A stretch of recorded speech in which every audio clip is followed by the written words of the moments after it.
2024 లేదా 25లో డిగ్రీ లేదా బీటెక్ చదివారా? సాఫ్ట్‌వేర్ జాబ్ కోసం ఎదురు చూస్తున్నారా? అయితే కోడ్‌జ్ఞాన్ 100 డేస్ కోర్సులో చేరండి. జాబ్ సాధించండి. నమస్తే. అంటే ఎన్నో రకాల నేరాలకి వాటికి తగిన మెకానిజం ఉన్నా కూడా అడ్డు అదుపు లేకుండా జరుగుతున్న నేరాల పరంపరలో భూ కబ్జాలు ఒక ముఖ్యమైన అంశం.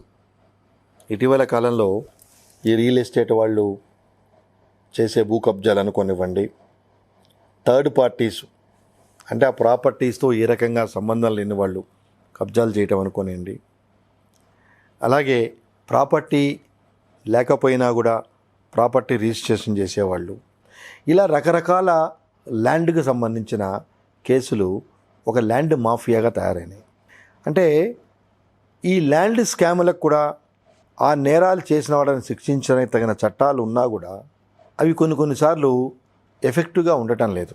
ఎందుకంటే ఇవన్నీ మెయిన్గా సివిల్ లిటిగేషన్ కింద వస్తాయి. ఫర్ ఎగ్జాంపుల్, ఎవరి ల్యాండో మీకు అమ్మాడు, మీరు నమ్మకంతో దాన్ని రిజిస్టర్ చేసుకున్నారు, తర్వాత అమ్మిన వాడికే మీకు హక్కు లేదు అని తెలిసింది, అంటే it is a fraudulent transaction. So ఈ ఫ్రాడ్యులెంట్ ట్రాన్సాక్షన్ జరిగినప్పుడు దీనికి సివిల్ లా, పీనల్ లా రెండు అప్లై అవుతాయి.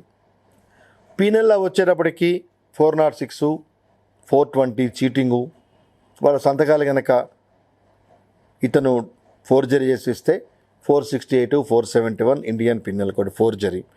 ఇవే నార్మల్గా అప్లై అయ్యే సెక్షన్లు. బాగానే ఉంది. ఇక్కడ ప్రేక్షకులు గమనించాల్సిన విషయాలు, రెండు ముఖ్యమైన విషయాలు ఉన్నాయి. ప్రాపర్టీ ఫ్రాడ్యులెంట్గా మన పేరు మీద రిజిస్టర్ చేశాడు, సో దానికి పీనల్ ప్రావిజన్ ఉన్నాయి. దాన్ని మనం ప్రూవ్ చేస్తే అతనికి జైలు శిక్ష పడుతుంది, మనం ప్రూవ్ చేయగలిగితే. అంటే మోసం చేసి, ఫోర్జరీ చేసి ప్రాపర్టీ మాకు అమ్మాడు అంటే. ఎట్ ద సేమ్ టైం ఈ క్యాన్సిలేషన్ ఆఫ్ ప్రాపర్టీ అనేది మీ పేరు మీద, అంటే మీ ప్రాపర్టీ వేరే వాడికి రిజిస్టర్ చేసినప్పుడు, అంటే మీరు కొనుక్కోవటం ఒకటి, అలాగే వేరే వాళ్ళ ప్రాపర్టీ అతను ఫోర్జరీ చేసి థర్డ్ పర్సన్. బాగా గమనించండి, ఇక్కడ రెండు విషయాలు.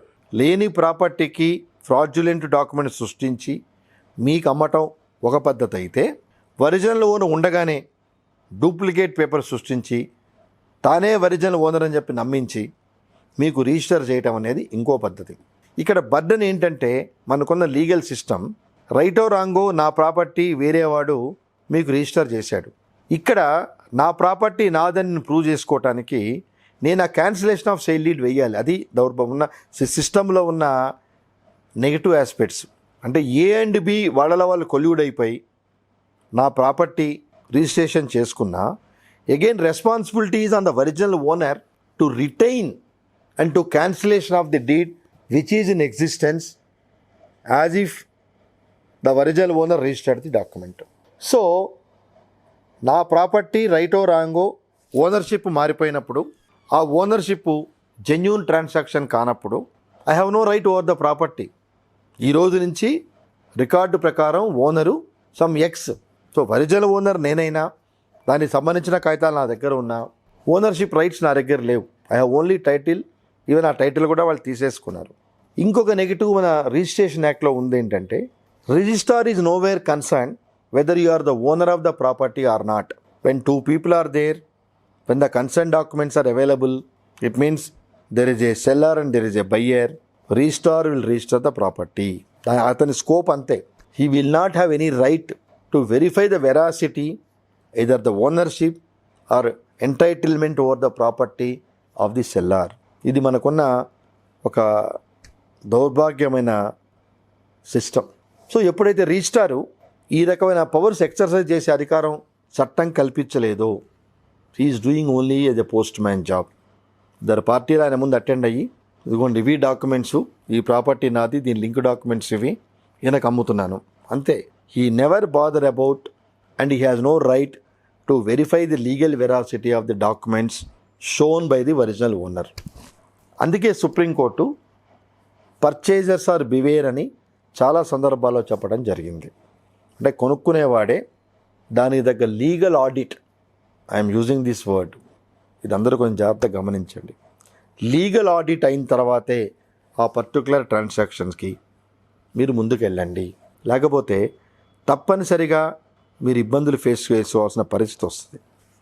అలాగే కొన్ని సందర్భాల్లో ఒక పర్టికులర్ ల్యాండ్ గవర్నమెంట్ ల్యాండు, దీన్ని ఎవరు అమ్మద్దు కొనద్దు అని అక్కడ బోర్డు పెట్టినా, అలాగే సబ్ రిజిస్టర్ ఆఫీస్కి కొన్నిసార్లు ఈ particular survey number government land not to entertain any private transactions అని కమ్యూనికేట్ చేయటం కూడా జరుగుతుంది. రాస్తారు చాలా సందర్భాల్లో, not to entertain any రిజిస్టెన్స్ with regard to survey number so and so which belongs to government of Telangana what ever it అని రాస్తారు. అంటే యూజువల్గా ఇది ప్రాపర్ ఇంప్లిమెంటేషన్ జరగాలి అంటే ఆ సర్వే నెంబర్ కొట్టగానే ఈ పర్టికులర్ లెటరు అక్కడ డిస్ప్లే కావాలి. అంటే government mere issuance of GO, mere issuance of communication to all the concern sub register office itself is not sufficient. There must be a system to monitor the implementation. ఎందుకంటే చాలా చోట్ల ఈ land గ్రాబర్సు document సృష్టించి ఇది government land అనే విషయాన్ని suppress చేసి వేరే వాళ్ళకి అమ్మేస్తారు. అలాగే ఇందాక మీకు చెప్పినట్టుగా registrar never bothered about the legal validity of the particular document. Mechanical మేనర్లో రిజిస్ట్రేషన్ చేస్తాడు. తర్వాత భవిష్యత్తులో కొనుక్కున్న మనిషి దాని మీద ఇల్లు కట్టుకోవాలనో లేకపోతే డెవలప్మెంట్ చేద్దామనో స్టాట్యూటరీ అప్రూవల్స్కి వెళ్ళినప్పుడు, స్టాట్యూటరీ అప్రూవల్స్ లైక్ గ్రామ పంచాయతీ లిమిట్స్లో ఉంటే గ్రామ పంచాయతీ, మున్సిపల్ లిమిట్స్ ఉంటే కార్పొరేషన్, అట్లా ఆ లిమిట్స్ ఆఫ్ ది ప్రాపర్టీని బట్టి ఆ సంబంధిత అధికారులను అప్రోచ్ అయినప్పుడు అప్పుడు వాళ్ళు చెప్తారు, sorry sir this land belongs to government, మేమేం చేయలేము. సో ఎప్పుడైతే రిస్ట్రిక్షన్స్ వచ్చి ల్యాండ్ గవర్నమెంట్ది అని చెప్పి అన్నారో, we have no option, you cannot go further. We have only option available with you to sue the person who sold the property. వాడు దొరకచ్చు, దొరకకపోవచ్చు, అది గమనించుకోండి. ఇట్లాంటి ఫ్రాడ్యులెంట్ ట్రాన్సాక్షన్ చేసేవాళ్ళు ఆ ట్రాన్సాక్షన్ అయిపోయిన తర్వాత మీకు అందుబాటులో ఉండే సందర్భాలు చాలా తక్కువ ఉంటాయి. బట్ ల్యాండ్ కొనేటప్పుడు కంపల్సరిగా దానికి తగిన లీగల్ ఆడిట్ మీరు జరిపించుకోండి. ఎందుకంటే ఆ ల్యాండ్ కొంటాను అని మీరు బ్యాంక్ వెళ్ళినప్పుడు ఏ బ్యాంక్ అయినా డాక్యుమెంట్స్ అన్నీ తెప్పించుకొని దాన్ని వాళ్ళ కన్సర్న్ లీగల్ డిపార్ట్మెంట్కి పంపిస్తారు. ఆ లీగల్ డిపార్ట్మెంట్ సాటిస్ఫై అయిన తర్వాతే అది ఇవ్వటం జరుగుతుంది. కానీ ఇటీవల కాలంలో కొన్ని కేసులు చూస్తే ఈవెన్ ఫ్లాట్స్ కూడా, అంటే కన్స్ట్రక్టెడ్ ఫ్లాట్స్ కూడా డూప్లికేట్ చేసి అమ్మటం, ఒక పార్టీకి అమ్మిన ఫ్లాటు దాని నెంబర్ మార్చి లేదా దాని డైరెక్షన్స్ మార్చి వేరే వాళ్ళకి అమ్మటం, పెద్ద పెద్ద రియల్ ఎస్టేట్ కంపెనీలను చేస్తున్న ఇటువంటి మోసాలు, అది సిబిఐ వరకు ఇన్వెస్టిగేషన్కి వెళ్ళటం అనేది చాలా కామన్ అయిపోయింది. సో ఇట్లాంటి ఇర్రెగ్యులారిటీస్ని కంట్రోల్ చేయడానికే రేరా అని వచ్చింది, రియల్ ఎస్టేట్ రెగ్యులేటర్ అథారిటీ. దానికి కొన్ని పవర్స్ ఇచ్చినా కానీ దాన్ని మన తెలంగాణ ప్రభుత్వం స్టార్ట్ చేసింది. కానీ తగిన రిజల్ట్స్ మనకు కనిపించట్లేదు. గతంలో అంటే రేరా పెట్టిన కొత్తల్లో గవర్నమెంట్ కొంత దీన్ని సూపర్వైజ్ చేయటము, ప్రాపర్గా న్యాయం చేయటం జరిగింది. ప్రస్తుతం మన ముఖ్య కార్యదర్శి సోమేష్ కుమార్ గారు అంతకుముందు దీనికి చైర్మన్గా ఉండేవారు.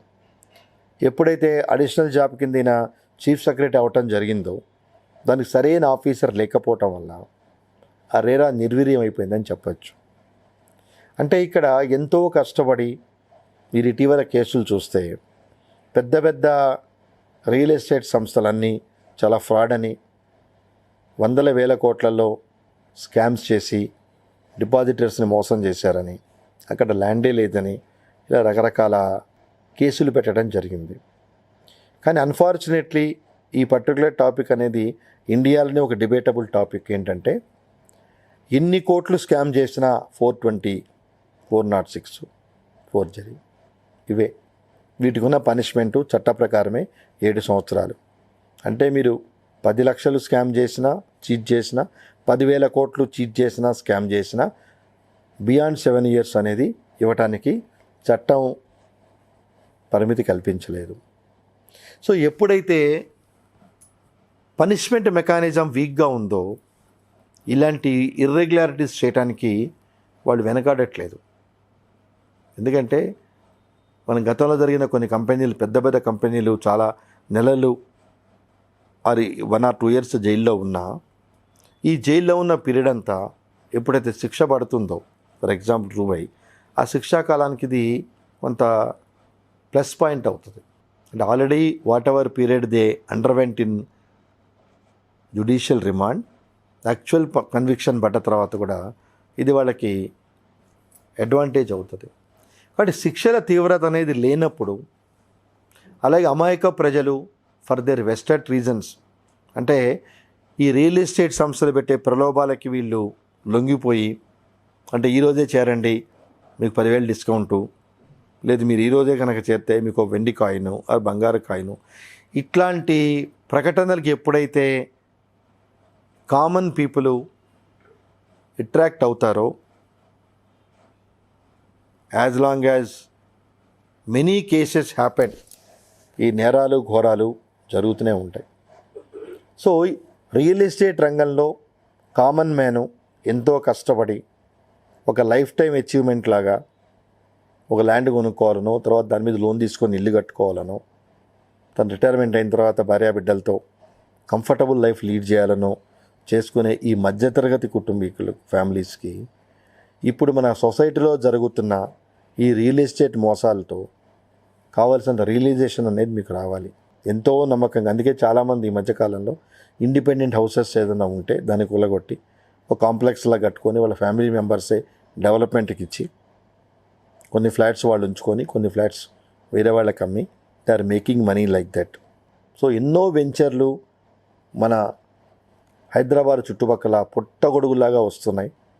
వీటికి ఎంతవరకు లీగల్ శాంటిటీ ఉందో తెలీదు. అలాగే అధికారులు కూడా చాలా మెకానికల్గా, ఈ మధ్య ఒక కంపెనీ నా నోటీస్లోకి వచ్చింది, దానిలో నేను కూడా ఇంటరాక్ట్ అవ్వటం జరిగింది. ఆ కంపెనీకి సంబంధించిన ఆడిటింగ్లో అదే సర్వే నెంబర్లతో డిఫరెంట్ వెంచర్లు పేరు పెట్టి మున్సిపల్ పర్మిషన్స్ తీసుకున్నారు. Most unfortunate. సర్వే నెంబర్లు అవే, బట్ వెంచర్లు పేర్లు పెట్టారు. అంటే మీరు 5 వెంచర్లు బ్రోచర్స్ తీసుకుంటే ఈ 5 సర్వే నెంబరు వాటిల్లోనే ఉన్నాయి. రిజిస్ట్రేషన్ జరిగింది, ఇప్పటివరకు ఏం మొదలుపెట్టలేదు. అధికారుల మీద యాక్షన్ తీసుకునే మెకానిజం లేదు. వీళ్ళు ఫ్రీక్వెంట్గా ట్రాన్స్ఫర్ అయిపోతారు. రెండోది, ఎవరైనా కేసులు పెడతానంటే ఈ మేనేజ్మెంట్ పిలిచి వాళ్ళతో సెటిల్మెంట్ చేసుకొని వాళ్ళని నోరు మూయిస్తుంది. సో వాళ్ళకి ఏముంటుంది, జనాల గురించి నీకెందుకు, నువ్వు గొడవ చేయకు, నీ 10 రూపాయలు నీకు ఇస్తున్నా పో అంటుంది. So divide and rule policy నడుస్తుంది. సో వీళ్ళందరూ యూనియన్గా ఉండి, అందుకే నేను అగ్రిగోల్డ్ కేసుని చాలా ఆదర్శంగా తీసుకుంటాను. వాళ్ళందరూ డిపాజిటర్స్ ఫామ్ అయి ఒక అసోసియేషన్గా ఉండి హైకోర్టును అప్రోచ్ అయ్యారు. హైకోర్టు డివిజన్ బెంచ్ వాళ్ళ ఆస్తుల్ని అప్పుల్ని మానిటర్ చేయటం జరుగుతూ అట్లీస్ట్ ఫేజ్ వైజ్గా something is better than nothing లాగా డిపాజిటర్స్కి కొంత రీపేమెంట్స్ చేయటం జరుగుతూ ఉంది.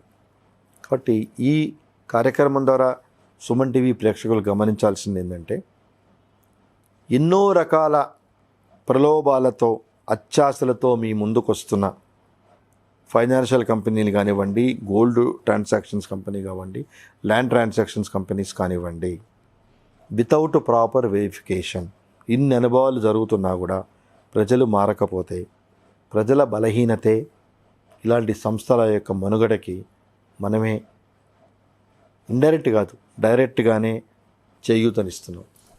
We are the sufferers. ఎవరి డబ్బులు కాదండి, మన డబ్బులే. అలాగే ఇన్ కేస్ ఆఫ్ ఎనీ ఈవెంచువాలిటీస్ మీరందరూ ఒక అసోసియేషన్గా ఫామ్ అయ్యి హైకోర్టును ఆశ్రయించి ఈ కార్యక్రమాల మీద తగిన చర్యలు తీసుకోవాల్సిందని చెప్పని రిట్ పిటిషన్ వేసే అధికారం కూడా చట్టం ప్రజలకు కల్పించింది. ఇది ఎంతవరకు మీ అవగాహన ఉందో నాకు తెలియదు, కానీ మీకు ఇలాంటి వాటిలో ఇబ్బంది కలిగినప్పుడు బాధితులందరూ ఒక అసోసియేషన్గా ఫామ్ అయ్యి తప్పనిసరిగా ఈ కంపెనీ యాక్టివిటీస్ మీద, ఈ మిస్మేనేజ్మెంట్ మీద, ఈ చీటింగ్ మీద ఇండిపెండెంట్ ఎంక్వైరీ జరిపించమని హైకోర్టును అడగచ్చు. తప్పకుండా హైకోర్టు ఆ కేసు పూర్వాపరాలను బట్టి, తీవ్రతను బట్టి తగిన ఆర్డర్స్ పాస్ చేసే అవకాశం కూడా ఉందని తెలియజేస్తూ, be aware with this kind of fraudulent companies, whether land, gold, finance or vehicle finance, whatever it is, and you are the safeguard and you are the custodian of your earnings. నమస్తే.